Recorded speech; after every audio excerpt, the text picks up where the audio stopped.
నీ చేతిలో బంగారు కొండ ఉంది, మేరు పర్వతం. కరస్థే హేమాద్రవు. పోనీ ధనమిద్దామా అంటే నువ్విస్తే కుబేరుడికి ఆ పోస్ట్ వచ్చింది. వాడా నీ ఇంటి దగ్గర అలకాపురులు అలా కూర్చుని ఉంటాడు, అక్కడ పిలిస్తే పరిగెట్టెట్టు. అందుకే కరస్థే హేమాద్రవు గిరిశ నికటస్థే ధనపతవు గృహస్థే సద్భూజామరసురభి చింతామణి గణై.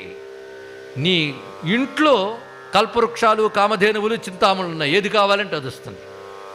అంతేకాదు స్వామి శిరస్థే సీతాంశవు.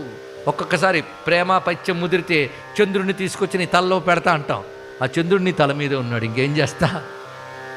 చరణయుగలస్థే కెల శుభే. నీకేదైనా ఫేవర్ మంచి చేస్తాం, శుభం చేద్దామంటే శుభాలన్నీ నీ పాదాల్లోనూ ఉన్నాయి. అన్నీ ఉన్న నీకు నేనేమిస్తానయ్యా. కిమర్థం దాస్యేహం భవతు భవదర్థం మమ మనః.